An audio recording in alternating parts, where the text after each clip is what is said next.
Hi friends, welcome to my YouTube channel Sanjay academy. कैसे हैं आप सभी लोग। आज हम लोग चैप्टर नंबर 3 8वें की जो जियोग्राफी की बुक है उसका करने वाले हैं। ठीक है, एनसीईआरटी का है, ये मोस्ट इम्पॉर्टेंट है। इससे क्वेश्चन आपके सीटेट का जो पेपर है उसमें पूछे जाते हैं। ठीक है, तो जिसने भी पहले इससे पहले हम लोग 2 क्लासें कर चुके हैं। हम एक तो वुमन कास्ट एंड रिफॉर्म वाली हो गई है, ठीक है, स्त्रियां वाली, जिसमें राजसुंदरी देवी और ताराबाई सिंधे के बारे में, गुलामगिरी बुक, इन सब के बारे में हमने मोस्ट इम्पॉर्टेंट चीज़ें थी उनको डिस्कस किया है। कल हमने संसाधन और सतत पोषणीय विकास वाली क्लास की। आज हम लोग कृषि वाली क्लास करते हैं। ठीक है, ये मोस्ट इम्पॉर्टेंट, इससे हर बार क्वेश्चन पूछे जाते हैं। तो चलिए अपनी क्लास को स्टार्ट करते हैं। जो भी लोग नए हो चैनल को सब्सक्राइब कर दें, ठीक है, क्लास को शेयर कर दें और लाइक कर दें। Let us start our class. कृषि से मोस्ट इम्पॉर्टेंट जो भी चीज़ें हैं वो हमको करनी है। ठीक है, सबसे पहले तो जानते हैं कि कृषि शब्द ये आया कहाँ से है, इसका मतलब क्या है, कैसे ये बना है। देखिए, कृषि को इंग्लिश में कहते हैं एग्रीकल्चर। एग्रीकल्चर 2 शब्दों से मिलकर बना है, एग्री और कल्चर। एग्री ये लैटिन भाषा के एगर या एग्री से बना। एग्री का मतलब होता है मृदा, मतलब भूमि, ठीक है, सॉइल।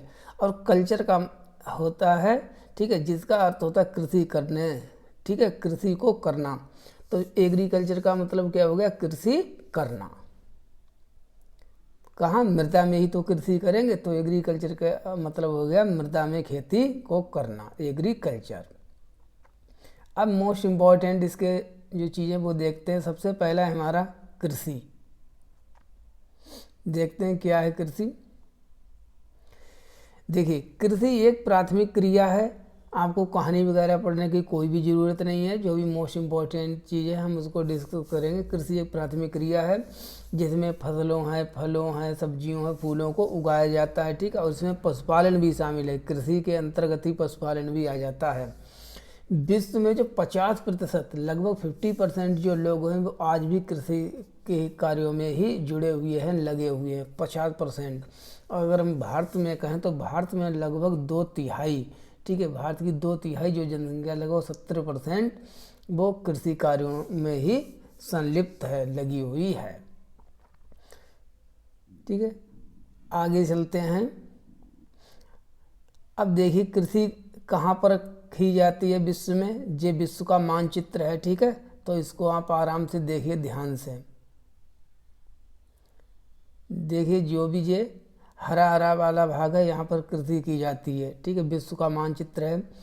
ये इंडिया है, ठीक है, ये अफ्रीका महाद्वीप है, ये एशिया है, ये हमारा यूरोप है, ये उत्तरी अमेरिका, दक्षिणी अमेरिका, ये ऑस्ट्रेलिया महाद्वीप है। ठीक है, तब इनमें जहाँ जहाँ पर ये हरा हरा वाला भाग है, ये भाग है, यहाँ पर कृषि की जाती है। देखिए, भारत में लगभग पूरे ही देश में कृषि की जाती है। और ये इधर उत्तरी अमेरिका है जहाँ पर अमेरिका भी है, जिसको हम कहते हैं यूएसए। यहाँ पर ब्राज़ील है और यहाँ पर अन्य सभी देश हैं। ठीक है, ये विश्व का सहारा मरुस्थल है, इसलिए यहाँ पर खाली है, यहाँ पर कोई कृषि वृत्ति नहीं होती है। और ये रूस का ऊपर वाला भाग है, साइबेरिया वाला, यहाँ पर भी खेती नहीं होती है। और ये कनाडा का ऊपर वाला भाग है, यहाँ पर कोई खेती नहीं होती है। और देखो, विश्व में जो भारत, जो विश्व है उसको 3 रेखाएं काटती हैं। सबसे पहले 0 डिग्री, ये है मकर रेखा, देखिए यहाँ से जाती है होकर, ये कर्क रेखा है। और इसके बीच से ये जो जाती है 0 डिग्री, ये है भूमध्य रेखा। ठीक, तो ये हमने देख लिया है कर्क रेखा, जो कि भारत को लगभग 2 भागों में डिवाइड करती है, कर्क रेखा।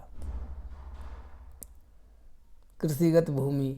अब ये चीज़ है, यहाँ से आते हैं, इसको आपको याद कर लेना है और अपनी कॉपी पर अगर इसको नोट कर लें तो बहुत अच्छी बात है, जिससे ध्यान रहे। देखिए, एग्री में कल्चर मिला दो तभी बन गया एग्रीकल्चर। सेरी में कल्चर मिला दो सेरीकल्चर। पीसी में PC culture, BT culture, horticulture. ठीक है, इनके मतलब क्या है। एग्रीकल्चर तो कृषि हो गई, मृदा की जुताई, फसलों को उगाना है, पशुपालन का विज्ञान व कला, इसे खेती कहते हैं। सेरीकल्चर क्या है, रेशम उत्पादन। क्वेश्चन आता है सेरीकल्चर क्या है, रेशम उत्पादन यहाँ पर किया जाता है। रेशम के कीटों का वाणिज्यिक पालन किया जाता है, कृषि की आय में पूरक हो सकते। तो सेरीकल्चर किससे संबंधित है? सेरीकल्चर हमारी रेशम उत्पादन से। पीसी कल्चर मतलब पीसी का मतलब मछली, ठीक है, मछली उत्पादन, ठीक है, मछली पालन किससे है? तालाबों और पोखरों में मत्स्य पालन किया जाता है। बीटी कल्चर अंगूर की खेती, ठीक है, अंगूरी बिटिया, आप ऐसे याद रख सकते हैं।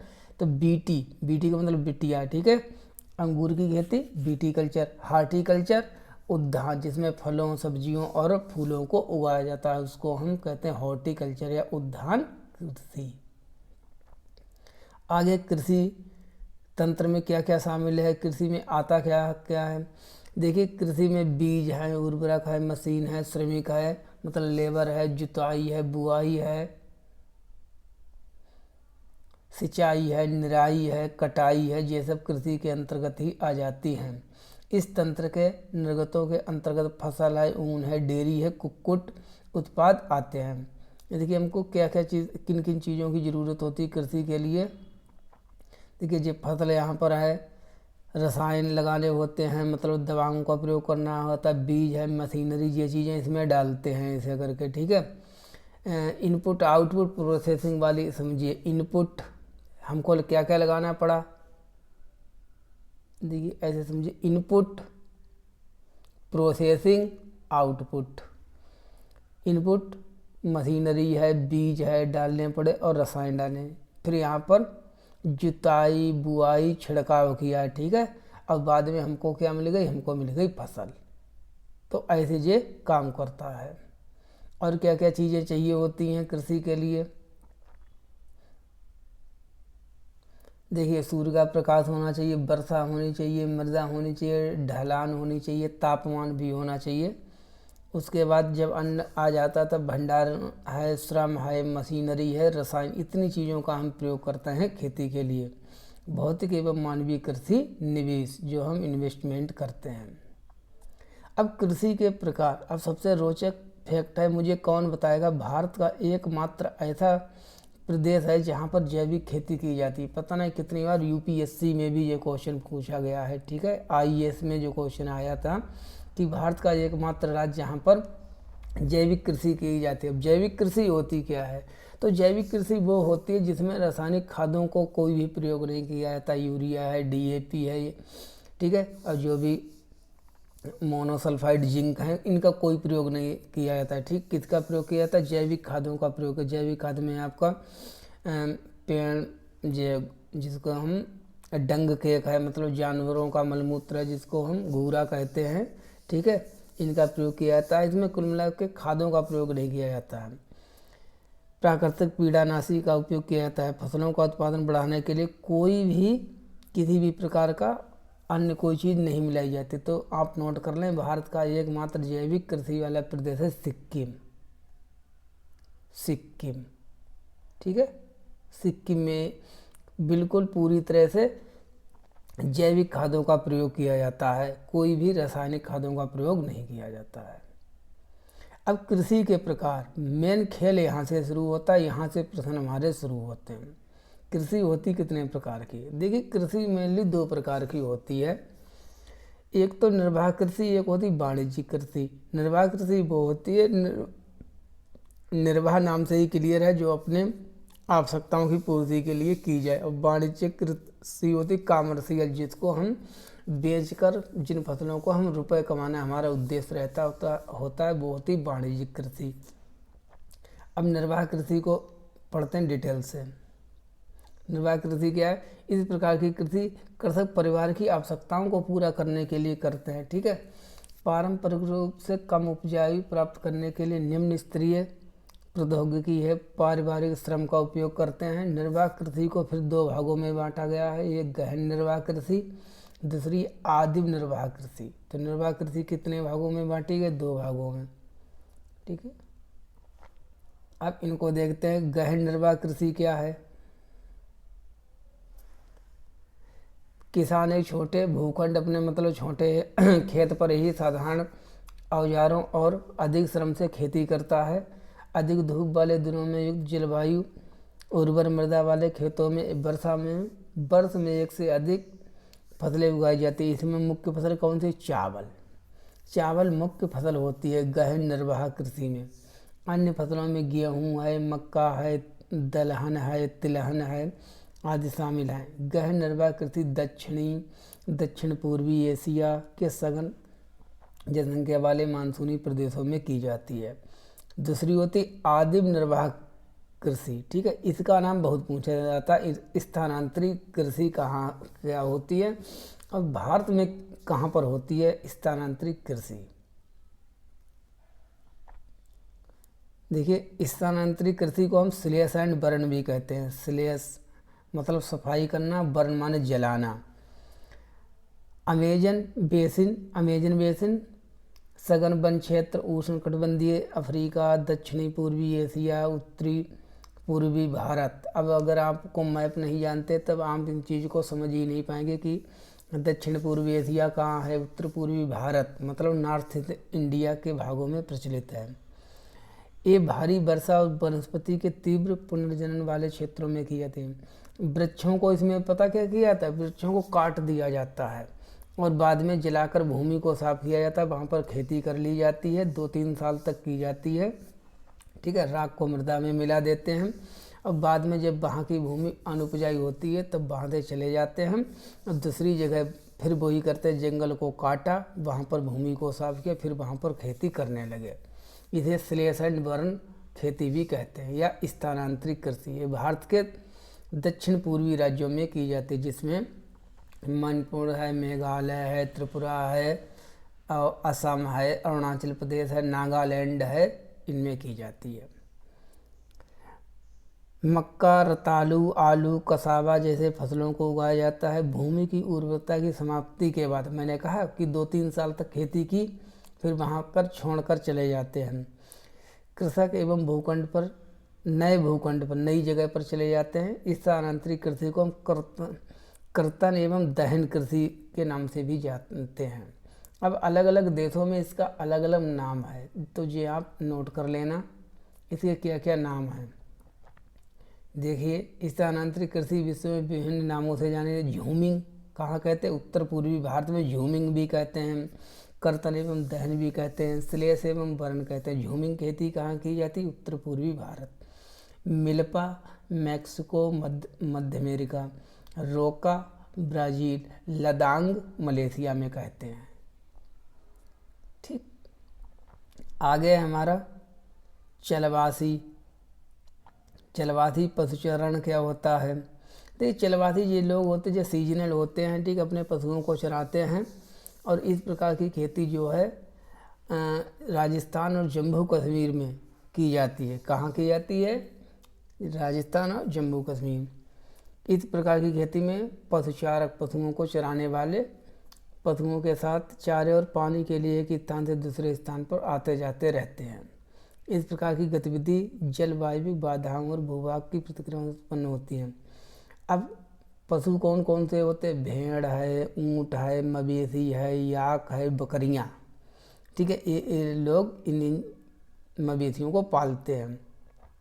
ये पशुचारकों और अन्य परिवारों के लिए इनसे मिलता क्या, दूध मिलता है, मांस मिलता है, ऊन मिलती है, खाल मिलती है, अन्य प्रोडक्ट भी मिलते हैं। जैसे आप जानते हैं कि एक सीजन में ये लोग आ जाते हैं, बसते हैं, थोड़े बहुत रहते हैं और फिर चले जाते हैं। तो ये तो सब हमने देख लिया किस खेती के अंतर्गत, निर्वाह खेती के अंतर्गत, कृषि के अंतर्गत। अब एक होती है हमारी वाणिज्यिक कृषि। इसमें हमारा मुख्य उद्देश्य होता है फसल को उगा करके पैसा कमाना, ठीक है, बेचकर पैसा कमाना।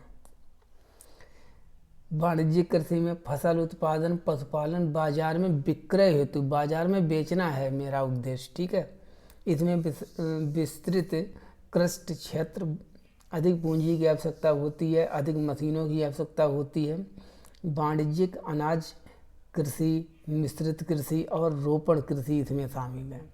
वाणिज्यिक कृषि में कौन कौन आ जाएगा, अनाज कृषि, मिश्रित कृषि, रोपण कृषि शामिल है। इतना सारा सब आपको अभी याद नहीं रखना है, बस पढ़ना है 2-3 बार इसको।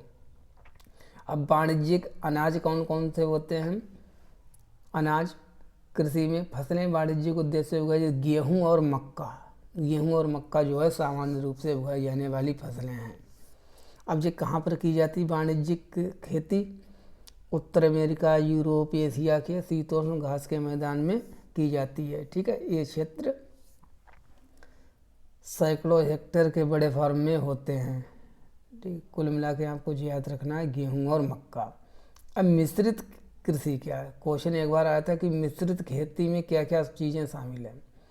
तो देखिए, मिश्रित कृषि का मतलब है खेती के साथ साथ पशुपालन भी करना, भोजन और चारे की फसलों और उगाने, पशुधन पालन के लिए किया जाता है। यह यूरोप, पूर्वी क्षेत्र, अमेरिका, अर्जेंटीना, दक्षिण पूर्व ऑस्ट्रेलिया, न्यूजीलैंड, दक्षिण अफ्रीका में प्रचलित है।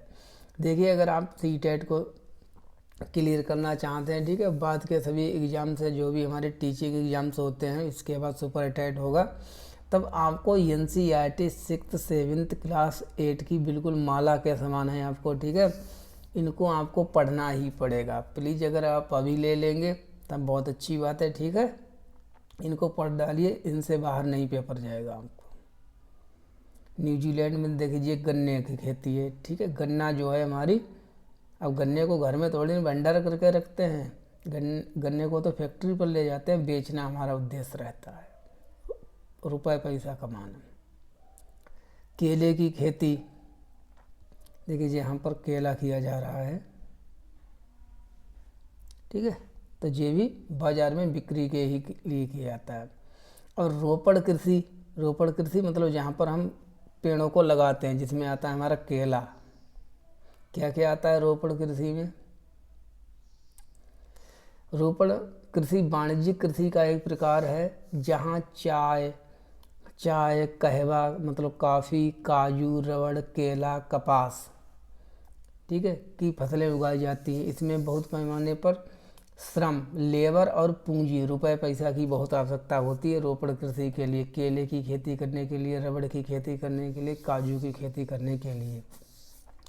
उत्पाद का प्रसंस्करण खेतों पर ही निकट के कारखानों में किया जाता है। ठीक है, अब रोपड़ कृषि कहाँ कहाँ की जाती है? मलेशिया में रबड़, ब्राज़ील में कहवा, भारत और श्रीलंका में चाय। आगे क्वेश्चन अभी करेंगे तब आपको ध्यान रखना है। ब्राज़ील में कहवा, मलेशिया में रबड़, भारत और श्रीलंका में चाय।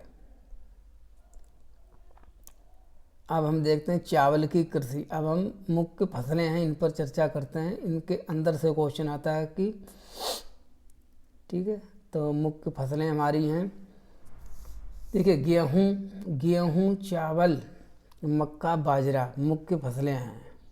ठीक है, खाद्य फसलें हैं जो खाई जाती हैं। जूट और कपास रेशेदार फसलें हैं।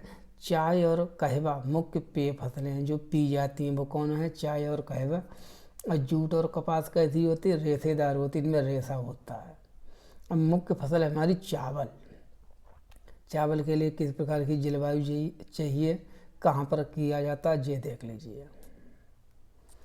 चावल ये विश्व की प्रमुख खाद्य फसल है जो खाई जाती है। ये उष्णकटिबंधीय और उपोष्णकटिबंधीय प्रदेशों का मुख्य आहार है। चावल के लिए क्या क्या चाहिए? क्वेश्चन आएगा, चावल की फसल को करने के लिए किस किस की चीज़ की आवश्यकता होती है? उच्च तापमान, अधिक आर्द्रता मतलब अधिक नमी और अधिक वर्षा की आवश्यकता होती है। ये फसल चीका युक्त जलोढ़ मृदा, ठीक है, जलोढ़, जाते जल, इसमें जल की बहुत आवश्यकता होती है चावल के लिए। और जलोढ़ मृदा की आवश्यकता होती है जिसमें जल रोकने की क्षमता हो।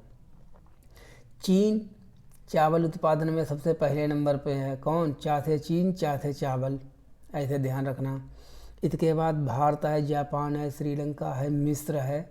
ये देश जो है चावल उत्पादन में अग्रणी है चीन के बाद। अनुकूल जलवायु दशाएं जैसे पश्चिम बंगाल, भारत में पश्चिम बंगाल और बांग्लादेश में एक वर्ष में 2 से 3 बार चावल की फसल की जाती है। जैसे हमारे पश्चिमी उत्तर प्रदेश है, ठीक है, जहाँ पर हम रहते हैं, यहाँ पर जो चावल की फसल है वो केवल वर्ष में 1 बार उगाई जाती है। लेकिन पश्चिम बंगाल और बांग्लादेश में 2 से 3 बार तक चावल की कृषि की जाती है। गेहूँ, उसके बाद है हमारा सेकेंड है गेहूँ। गेहूँ मध्य तापमान, बहुत ज़्यादा भी तापमान नहीं होना चाहिए, बहुत कम भी नहीं होना चाहिए, ठीक है, वर्षा शस्य कतरन, फसल की कटाई के समय तेज धूप की आवश्यकता होती है, बहुत ज़्यादा धूप में गेहूँ काटा जाता है। और एक दोमट मिट्टी में की जाती है, किसमें की जाती है, गेहूं की फसल जो है दोमट मिट्टी में की जाती है। और चावल वाली किसमें की जाती थी, जलोढ़ मृदा में। गेहूं संयुक्त राज्य अमेरिका कहाँ कहाँ होता है, अमेरिका, कनाडा, अर्जेंटीना, रूस, यूक्रेन, ऑस्ट्रेलिया, भारत में विस्तृत रूप से उगाया जाता है। भारत में शीत ऋतु में उगाया जाता है। इस समय गेहूँ की बुवाई चल रही है, ठीक है, भारत में इसमें गेहूँ की बुवाई चल रही है। तब आपको मैप का ज्ञान होना बहुत ज़रूरी है, इंडिया का और वर्ल्ड का मैप, नहीं तो आप कैसे पता कर सकते हैं यूक्रेन कहाँ है, अर्जेंटीना कहाँ है, ऑस्ट्रेलिया कहाँ है, संयुक्त राज्य अमेरिका कहाँ है। अब अगला है हमारा मिलेट। मिलेट में आते हैं माँ से मिलेट, माँ से मोटे अनाज, ऐसे याद करो, माँ से मिलेट, माँ से मोटे अनाज के रूप में भी जानते हैं। कम उपजाऊ और बलुई मृदा, बलुई मृदा में कौन किया जाता है, मिलेट किया जाता है। ये ऐसी फसल है जिसमें कम वर्षा की आवश्यकता होती है और उच्च से मध्यम, ज़्यादा से कम, ठीक है, मीडियम टेम्परेचर होना चाहिए। पर्याप्त सूर्य की प्रकाश की आवश्यकता होती है। मिलेट फसलों के अंतर्गत कौन कौन सी फसलें आती हैं हमारी, ज्वार, बाजरा, रागी। कौन कौन सी, ज्वार, बाजरा, रागी मिलेट के अंतर्गत आती हैं। अब बाजरे की कृषि देखिए, ये है गेहूँ की कटाई हो रही है, आप देख सकते हैं यहाँ पर है बाजरे की कृषि, बाजरे की खेती की जाती है। अब आगे चलते हैं।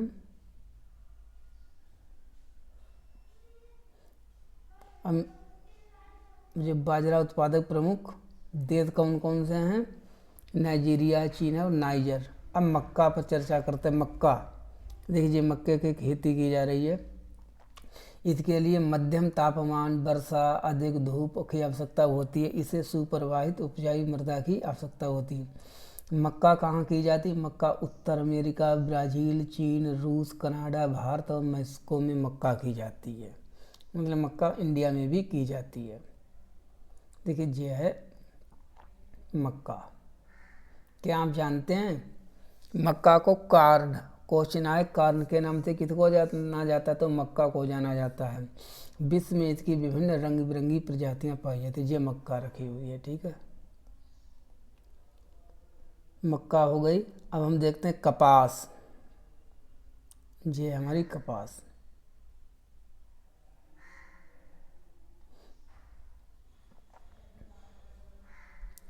इसके लिए किस प्रकार की जलवायु चाहिए, उच्च तापमान होना चाहिए, हल्की वर्षा होनी चाहिए, 200 से 200, ठीक है, 10 पाला रहित, कम से कम 200 दिन पाला नहीं गिरना चाहिए, ठीक है, जो पाला ठंडों में गिरता है वो नहीं गिरना चाहिए, नहीं तो कपास की फसल बिल्कुल नहीं होगी, ठीक है। पाला रहित दिन और तेज चमकीली धूप की आवश्यकता होती है। काली मृदा में, ये क्वेश्चन बहुत बार पूछा गया है, सुपर टैट, टैट में भी क्वेश्चन पूछा जाता है कि जो कपास के लिए सबसे अच्छी मृदा कौन सी होती है, वो काश है कपास, काश है काली, ठीक है, काली मृदा की आवश्यकता होती है। भारत में सबसे ज़्यादा अग्रणी राज्य कौन है कपास उत्पादन में, सब पहले नंबर पर है महाराष्ट्र, ठीक है, दूसरे नंबर पर है गुजरात, और इसके लिए काली मृदा की आवश्यकता होती कपास उत्पादन के लिए। कपास और जलोढ़ मृदा कहाँ कहाँ पर ये की जाती है, चीन है, संयुक्त राज्य अमेरिका है, पाकिस्तान है, भारत है, ब्राज़ील है, मिस्र में कपास के अग्रणी उत्पादक राज्य हैं। यह है सूती वस्त्र, जो हम सूती कपड़े पहनते हैं तो सूती कपड़े कपास से ही बनते हैं। सूती वस्त्र उद्योग के लिए महत्वपूर्ण कच्चा माल है। आगे पटसन को सुनहरा रेशा कहते हैं, गोल्डन रेशा कहते हैं, ठीक है, तो ये ध्यान रखना, आगे क्वेश्चन करेंगे भी कि गोल्डन रेशा किसे कहते हैं, वो पटसन को कहते हैं के रूप से नाम से भी जाना जाता है। ये जलोढ़ मृदा में अच्छे ढंग से विकसित की जाती है। इसके लिए उच्च तापमान, भारी वर्षा, आर्द्र जलवायु की आवश्यकता होती है। फसल उष्णकटिबंधीय क्षेत्रों में उगाई जाती है। भारत, बांग्लादेश पटसन के अग्रणी राज्य हैं। विश्व में सबसे ज़्यादा पटसन कहाँ होती है, भारत और बांग्लादेश में होती है। जैसे चावल सबसे ज़्यादा कहाँ होता है, चीन में होता है। नेक्स्ट है हमारा कॉफ़ी। अब ये देख लिए कॉफ़ी के पौधे की खोज कैसे हुई, इसके बारे में एक इंटरेस्टिंग फैक्ट है।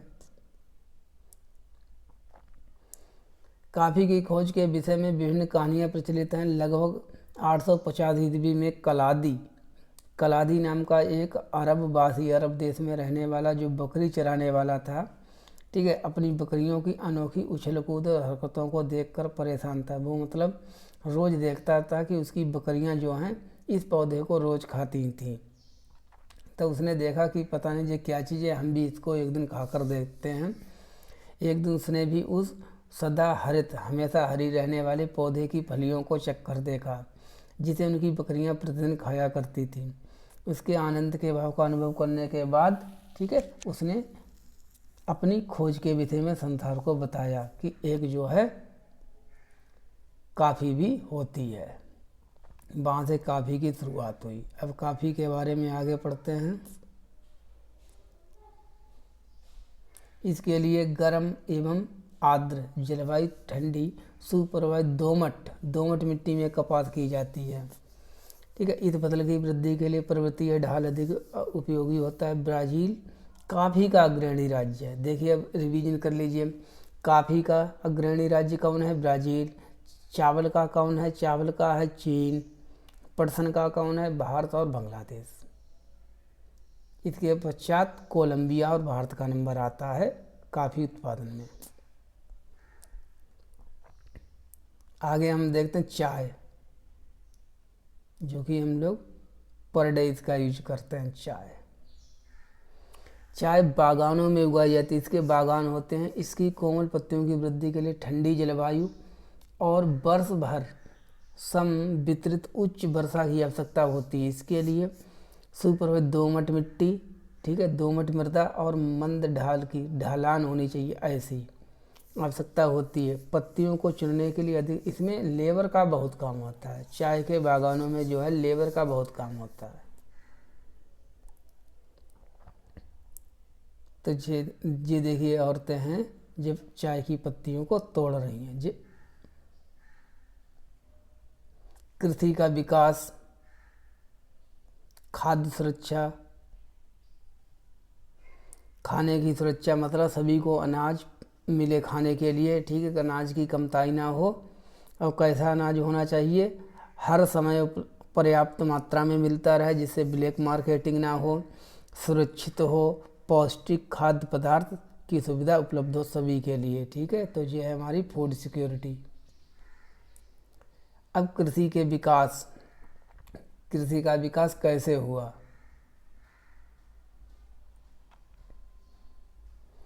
कृषि का मशीनीकरण भी कृषि के विकास में एक महत्वपूर्ण पहलू। इसमें आपने देखा होगा पहले मशीनों का प्रयोग कृषि में कम किया जाता था।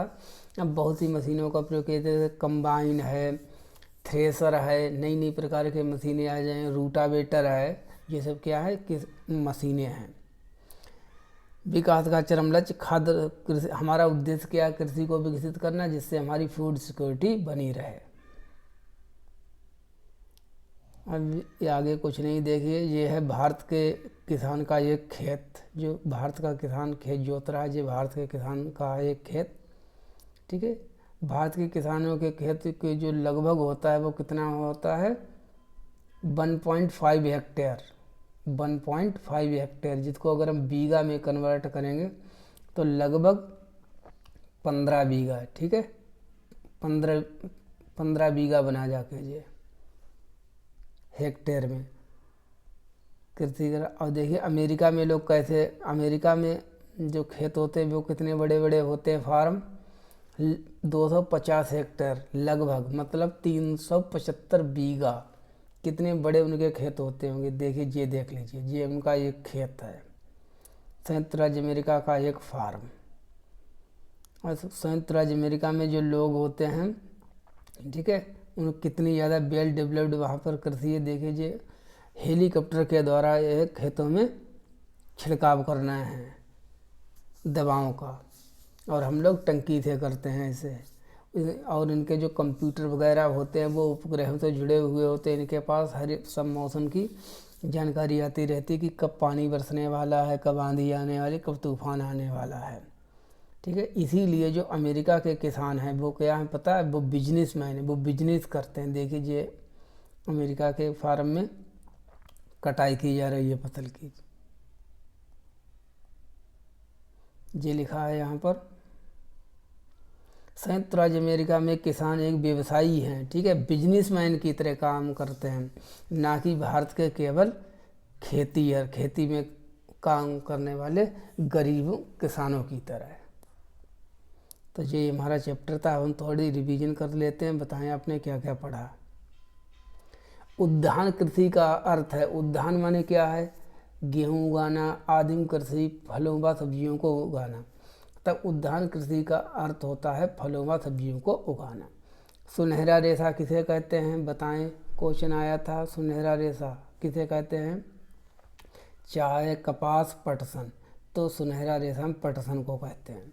कॉफ़ी का प्रमुख उत्पादक देश कौन है, कॉफ़ी सबसे ज़्यादा कहाँ उत्पादित की जाती है, ब्राज़ील में। चावल सबसे ज़्यादा उत्पादित कहाँ किया जाता है, चावल किया जाता है चीन में, ठीक है, चावल चीन में किया जाता है। और भारत में भारत किस चीज़ में सबसे ज़्यादा अग्रणी है, पटसन में। चलिए, thank you for watching. Class को लाइक कर दें, शेयर कर दें, ठीक है, और सभी लोगों को जो चैनल को सब्सक्राइब कर लें। Thank you for watching. देखते रहें क्लास को। Thank you.